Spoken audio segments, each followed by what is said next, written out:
Just recently, I got access to the crypto portion of Robinhood for my state of Illinois. Wow, that's fantastic. Now, I tried BSing my address on there, saying I'm from California. That didn't fly by them. And I tried multiple times, and then I just gave up and I waited, and here we are. So recently, they announced this week that they're going to be offering 3% if you have your money stored with them through a checking or a savings account. So I was like, whoa, that's pretty crazy. And a lot of other social media guys, they started talking about this. Then the news picked it up, and everyone's like, whoa, what's going on? 3%, that's more than normal banks and normal companies. I thought there was another cop from...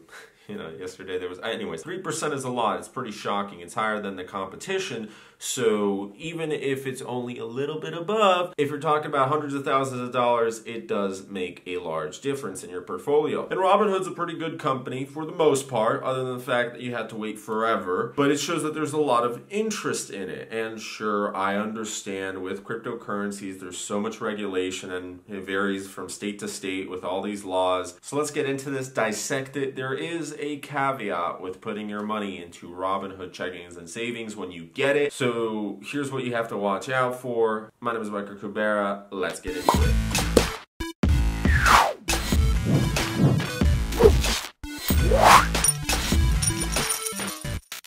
It's not new. Many local banks offer this, but there's usually a caveat with the 3%. So for local banks, there's anything from large deposits to minimum balances of a few $1,000s, or it only goes up for, let's say, $5,000 or $10,000, the first $5,000 in the account, and everything after that gets like 2% or 1.5% or whatever. It's only up to a certain range. Well, it was very shocking to see that Robinhood is offering 3%, so more than the competition, and without all three of those, Robinhood accounts come with no fees, no minimum balances, no requirements, no maximums. Like, what is going on? Wait. That last one, no maximum. So someone is able to put $1 million in. $1 million per year at 3% would result in $30,000. That means every single month there will be a paycheck for $2,500 coming in from the APR. $2,500. If you're living in Poland, you're able to have multiple apartments. You're able to pay off the mortgages for those.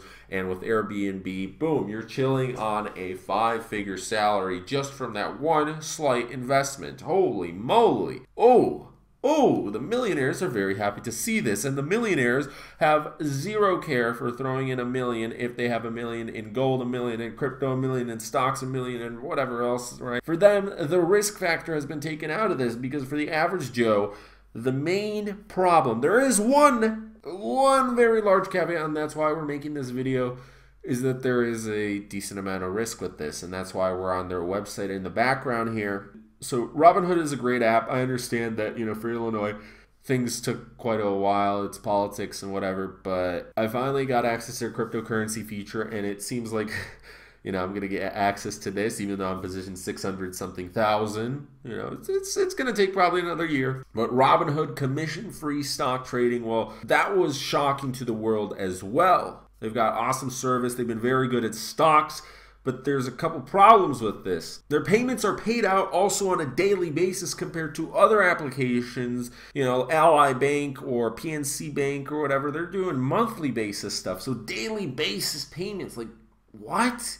This is insane. But the average Joe, if they put their money into the bank, up to $250,000 is insured by the FDIC. And this happened after the Great Depression. So the FDIC was created by Mr. Roosevelt, President Roosevelt, during the Great Depression, or well after it, in 1933. This was to restore trust in the banking systems because everybody lost their money.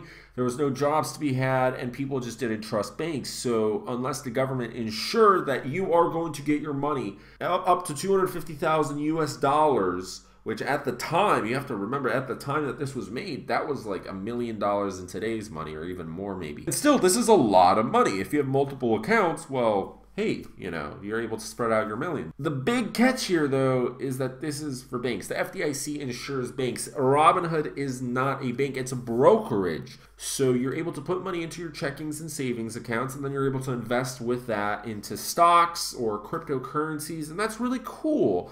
But again, big difference. It's not a bank, it's a brokerage company. So it's covered in Robinhood's disclosures here, which we are going to move my face out of the way. Oh, wrong screen there. There we go. So in the yellow and orange, you can see we do not have the FDIC. What we have here is SIPC, SIPC, the Securities Investor Protection Corporation. So they offer something better than the FDIC, or at least it looks like that. Within the first glance, you get up to $500,000, 500,000 instead of 250,000, including 250,000 for claims for cash. So 500,000 is for securities, and it's not for having just cash in an account and boom, it's lost. You get 500,000. It's for securities, and there's a big difference between securities and only securities, limited to only securities, and a checking or savings account.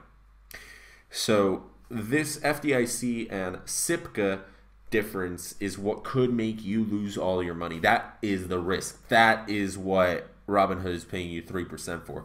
So you're making maybe 0.5% or 1% more than the competition. And with the competition, you have it all secured by the FDIC up to $250,000, while here you get a little bit more. And most likely, thanks to this move, other banks will be trying to get up to 3% in the future, which is great. It's great for the competition, and I really love capitalism for that aspect, where in the future we're going to be making more, but then again, with inflation, does it really make a difference? In the short term, yeah, I guess, but in the long term, it depends.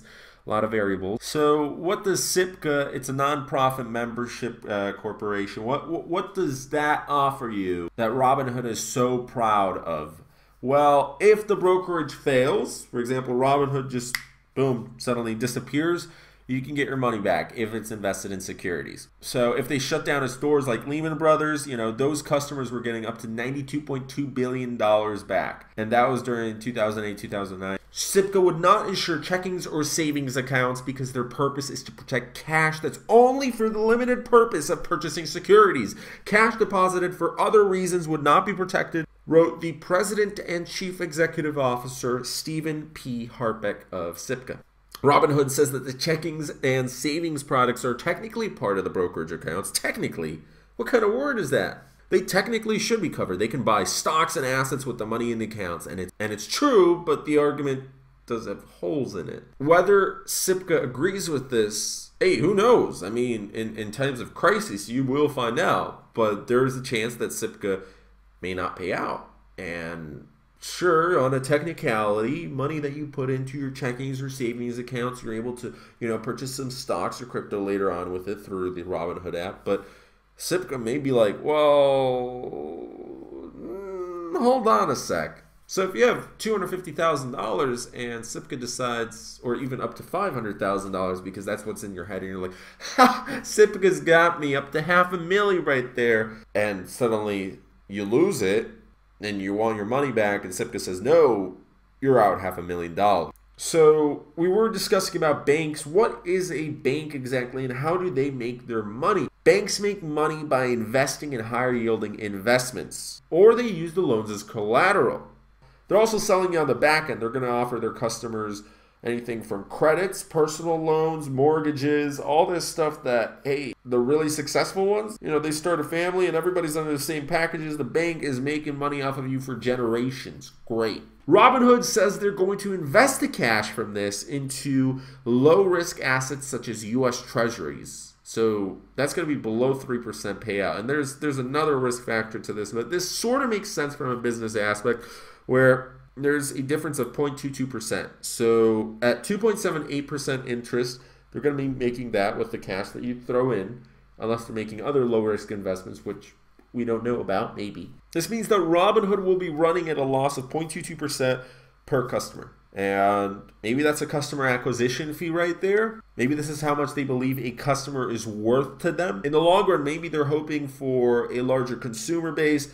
They're wanting more members underneath margin trading, Robinhood Gold, whatever other future products that they're going to release. Maybe they just want to be the first in this. Robinhood has currently about 4 million accounts. They're not fully funded. So with those numbers, we're already running in the billions of dollars range, especially if there's a couple big clients. 3% is huge. So at the low end, if this goes on for long, Robinhood is losing millions of dollars, millions of dollars. That could be the cost of customer acquisition, but it could be also, you know, more than that. It could be $50 million. It could be $100 million if it really goes on for a long run or it spirals out of control. But at that point, Robinhood may have this down where they may become more powerful than Circle and Coinbase and all these other applications, you know, multi-billion-dollar conglomerate, and suddenly investing in cryptocurrencies and commodities and whatever else they're able to throw in this nice little package. They're going to become the easy incentive for millennials to go to. It's going to be like the Amazon of stock trading. It's all about convenience, which Robinhood is extremely convenient, but it all depends on who you are, right? Jude Boudreau, a partner and senior financial planner at the Planning Center, was one of the most vocal critics for Robinhood's 3% checkings and savings accounts. We're taking a lot of unknown risk here for honestly not a lot of extra returns. There's no way he would recommend a client invest with them. While it's not the Great Depression, there's still banks that are forced to shutter, he said, and the good news for investors, when they're FDIC insured, they'll get their money back. But with SIPC, yikes. So if you've got 6 figures chilling, may not be worth it. But it depends. Who knows? If you're throwing in a couple $100 and you don't really care about it, it could be better than losing it in cryptos. Thanks so much for watching today's video. If you enjoyed it, please leave a like, comment, subscribe, and share your opinion down in the comment section below. Will you be using Robinhood, and for what features? Are you part of the cryptocurrency wave? Where do you think Bitcoin will be? And let me know. Is it too risky for you? To be quite honest, if I get this next year where I might have a couple $100 to throw in, I might just risk it. I might just risk the 3% on an annual rate, because at the end of the day, there's so many different ways you can lose the money, especially if it's in cryptocurrency. So have a little bit in crypto, have a little bit in Robinhood in the checkings account, and boom, you're good to go. See you guys in the next video. Thank you so much for 19,100 subscribers. I bow myself down to you. See you.